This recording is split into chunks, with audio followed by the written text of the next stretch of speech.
എന്തുകൊണ്ടാണ് വനിതാ സംവരണ ബില്ലിന്റെ കൂടെ ഡീലിമിറ്റേഷനും കൊണ്ടുവരുന്നത്? 2023 പാസാക്കിയ വനിതാ സംവരണ ബിൽ വീണ്ടും എന്തുകൊണ്ട് പാസാക്കുന്നു?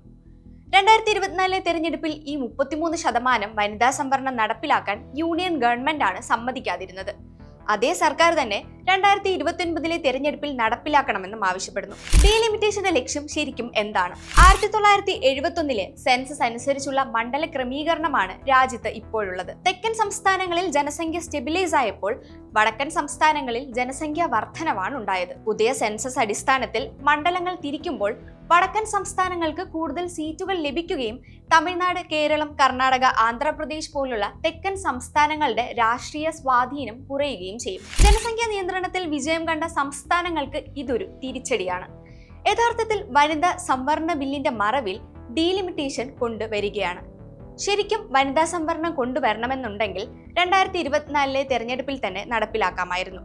ഇല്ലെങ്കിൽ BJPയുടെ സ്ത്രീ പ്രതിനിധികളുടെ എണ്ണം കൂട്ടി ഇലക്ഷനിൽ നിർത്തി കാണിക്കാമായിരുന്നു. 2024 തെരഞ്ഞെടുപ്പിൽ 2019 41 സീറ്റ് ഉണ്ടായിരുന്നിടത്ത് നിന്ന് കുറഞ്ഞ് 30 മുതൽ 31 സീറ്റിലാണ് എത്തി നിന്നത്. ഡീലിമിറ്റേഷൻ വെച്ച് സീറ്റുകളുടെ എണ്ണം കൂട്ടുമ്പോൾ പുരുഷന്മാരുടെ സീറ്റുകളുടെ എണ്ണത്തിന് യാതൊരു മാറ്റവും വരുന്നില്ല. മാത്രമല്ല, നിലവിലെ സാഹചര്യത്തിൽ നോർത്തിലുള്ള സംസ്ഥാനങ്ങളിൽ BJPക്കാണ് കൂടുതൽ സ്വാധീനം. അങ്ങനെ കൂടുതൽ സീറ്റുകൾ BJPക്ക് അനുകൂലമായി വർദ്ധിക്കുകയും ചെയ്യും. അതുപോലെ രാഷ്ട്രീയമായി BJPക്ക് സ്വാധീനമില്ലാത്ത തെക്കൻ സംസ്ഥാനങ്ങളിൽ സീറ്റും കുറയും. ഡീലിമിറ്റേഷൻ എന്നത് ഒരു സാധാരണ ഭരണപരമായ നടപടി മാത്രമല്ല, രാജ്യത്തിന്റെ ഫെഡറൽ സംവിധാനത്തെയും രാഷ്ട്രീയ തുല്യതയും നേരിട്ട് ബാധിക്കുന്ന ഒരു രാഷ്ട്രീയ വിഷയമായി മാറിയിരിക്കുകയാണ്.